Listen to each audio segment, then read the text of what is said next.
Hey guys, Andy here, and before we dive right into the game, I wanted to give a special shout out to the creator of the game, Bonnie A, for sending over the artwork for me to use in the video. I am absolutely in love with their art, and it matches the game so well. So thank you once again for sending it over, Bonnie A. And please correct me if I'm pronouncing that name wrong. Alright, well, now it's time to start the game. I hope you enjoy this as much as I have. Hi guys, welcome to a game I found on itch.io called Forget Me Not. I toyed around with it a little bit just to make sure it was working. So let's get started.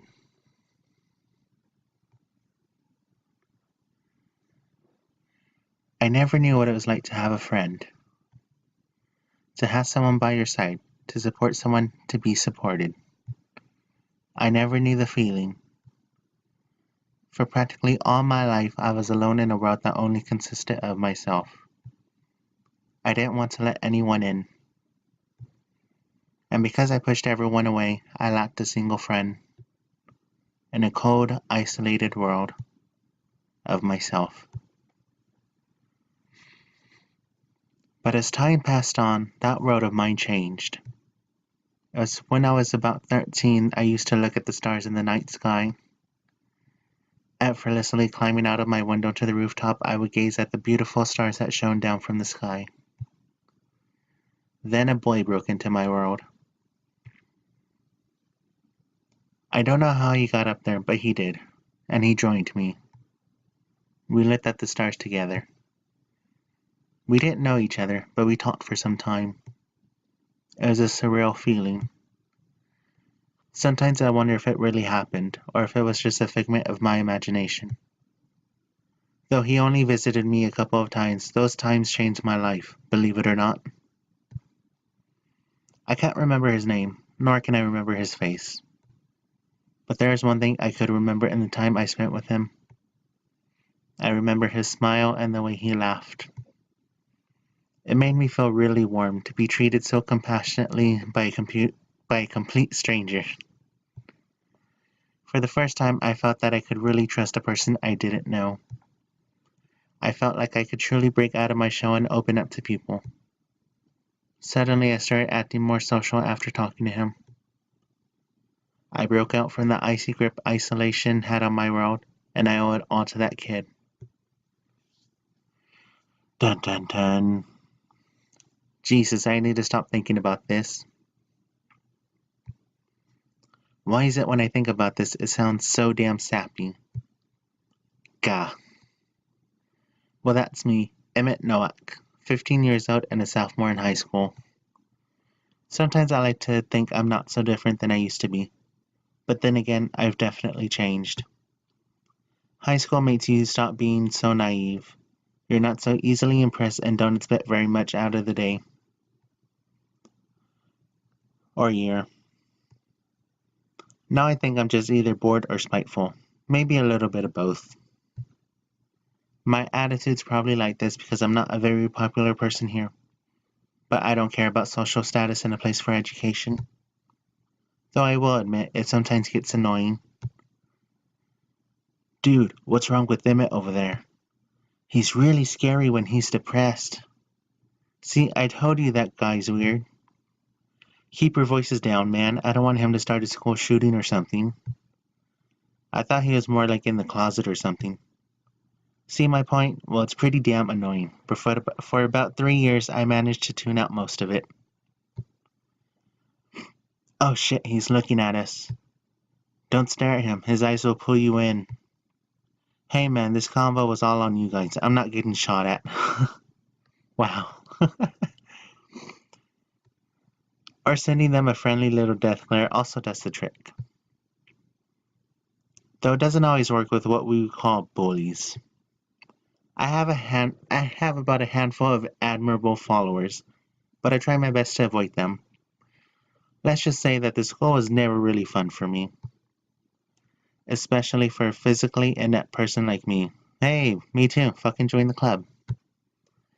When I was younger, I take some excruciating beatings from some bigger guys, but a little bit after 7th grade, I started making some friends who took my side. Well, maybe just one friend, that is. Sorry guys, I'm late. Yes, indeed you are, Sky. Take a seat. Oh, I like her necklace. His necklace? Her necklace. Their necklace. Aw, sweet, you're not going to mark me off, Mr. Dubois. Ha ha ha. You're a funny student, Sky. Very funny. Yeah, but no, this is going on her record. Some students chuckle in the background, including me. Mostly because of Mr. Dubois' sarcasm, but Sky usually manages to make me laugh without trying. After I met that mysterious boy, I began the 7th grade school year, and that's when I met Sky. Sky was the only person who would really talk to me.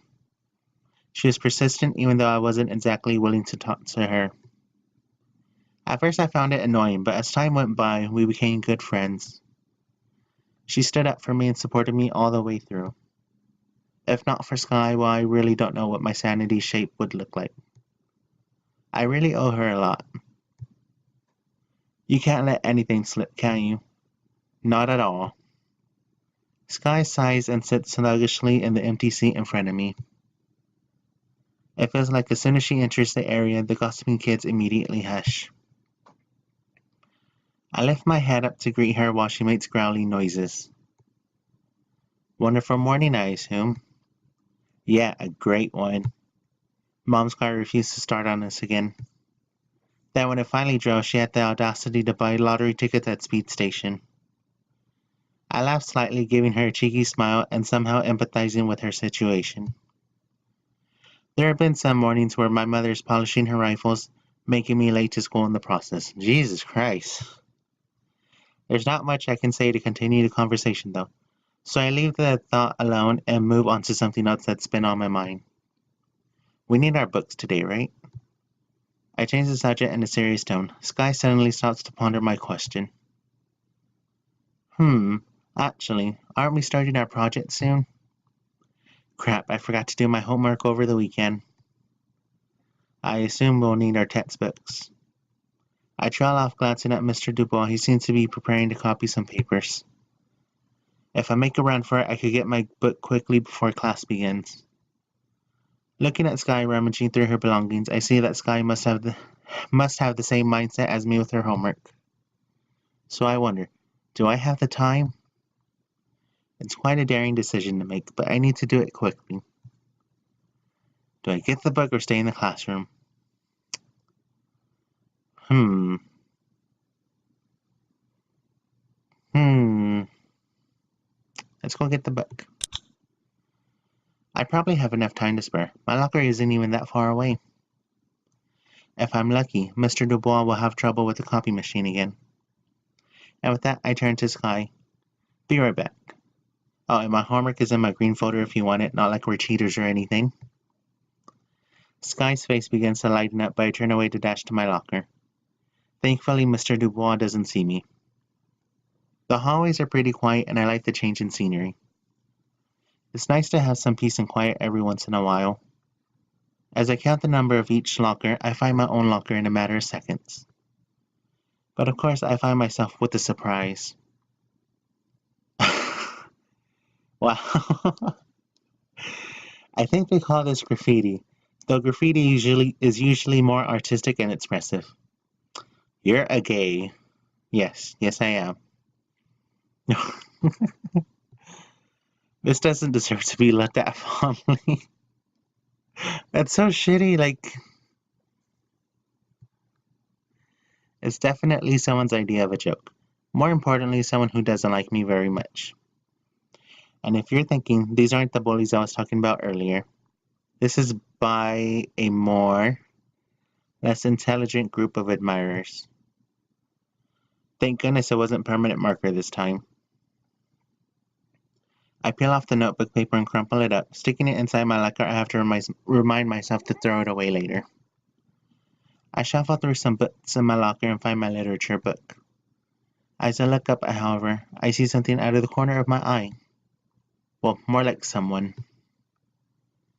He's just a few lockers away from me, and oddly, I haven't seen him before. Is he new?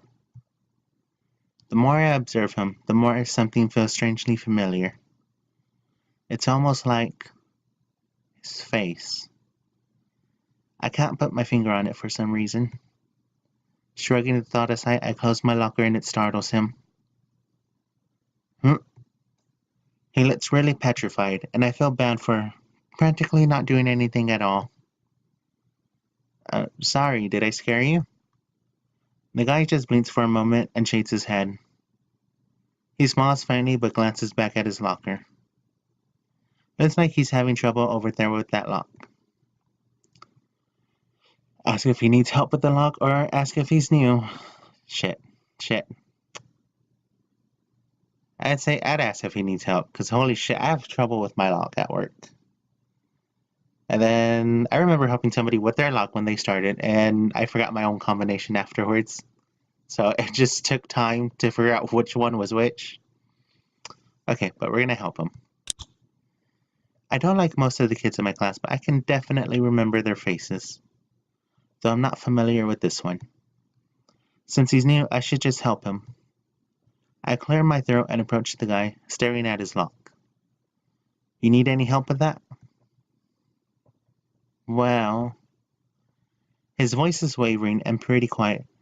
He seems like he wants to say no, but deep inside he knows he can't do it. Sighing to myself, I move closer and glance at his combination number. 363, huh? That's actually an easy one. I wish I had that number.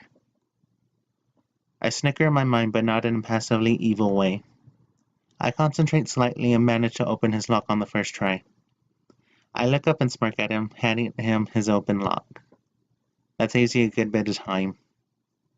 He looks stupefied and almost confused. I smile at him, not in a genuine way, just one of my trademark sarcastic smiles. Anyway, no need to thank me. See you around. Turning to heel towards the direction of the room, I wave a hand in the air and walk with a quick tempo back to class. In the barren hallways, I hear him utter, "Thanks." I kind of wanted to turn around, but I didn't. I tiptoe back into the classroom later than I expected. I guess my predictions on timing can't always be correct, but for some reason I can't shake this feeling off. That surreal, blurred feeling of something distant. I suddenly snap myself back into reality, noticing Mr. Dubois in the corner of my eye. Ah, finally got these papers together. Your printing days are vanquished, Inkjet 5000. For this period at least. Good thing class hasn't started yet. I quickly head back to my seat to see Sky putting my homework in my folder. Nice timing. Yeah, you're right. Hey, what took you so long out there? Huh? Oh, I try to think of a way to explain the situation without making it sound strange. But as I open my mouth, that guy walks into the classroom. I automatically stare at him along with practically the rest of the class. As soon as I realize what I'm doing, I sit down in my seat and avert my gaze. When I met him in the hallway, he seemed like an anxious guy. I wouldn't want to make him any more nervous. Sky peers in the kid's direction, then looks back at me. A new kid. You met the new kid out there? Huh? Oh yeah. I just helped him open his locker. Aw, look at you, Emmett, being all nice. She smiles cheekily, then gazes back at the front of the room. Then I notice some of the darting conversations that take place between the chattering students. Oh my god, isn't he that basketball player? He's pretty cute. Looks like he's transferring to our class now. I heard that dude can play, better than Roger. Man, Roger's probably pissed. I sigh, wondering if helping that guy open his locker was such a sensible move. Apparently, he was on the basketball team. I don't really have a problem with him personally, but it seems that all of the basketball jocks have a problem with me. Next thing you know, he'll be indoctrinated into the jock way of life and treating me like the rest of the gang does. And of course, he hasn't even been here long and he's already popular. Though I sigh and realize that I just opened his dumb locker, there's no reason to think so much into it. Just as long as he doesn't talk to me and annoy me, I'm fine. You can just take a seat over there, right next to those two in the back. Okay. I observe him as he walks towards my direction, but not too closely. Looks like he still seems nervous. Rather timid looking guy, too. Is he really that good in basketball? He quietly sits down in a seat behind me in Sky. Eyes all around the classroom pass him glances. The kid named Roger glares at him cruelly.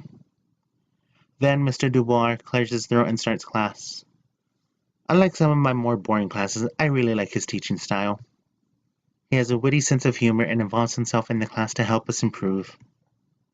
And I kinda like literature, so I guess that's a given. Though I don't particularly enjoy writing, I do like books. Reading, stuff like that. Maybe editing is my forte? Hey, fucking same. Although I do like writing. And editing, I guess. I don't really edit that much. Well, I do. I edit a lot. I drift off in thought, but I suddenly felt some sort of pressure behind me. It was the new kid. And I think this is where I will end this episode of Forget Me Not. It's cute. I think I have an idea of where it's going. But I might wait to see what's going to happen later. Other than that, I will see everyone later. Have fun, be safe, enjoy yourself. And enjoy whatever copyrighted music I'm going to play at the end of this video.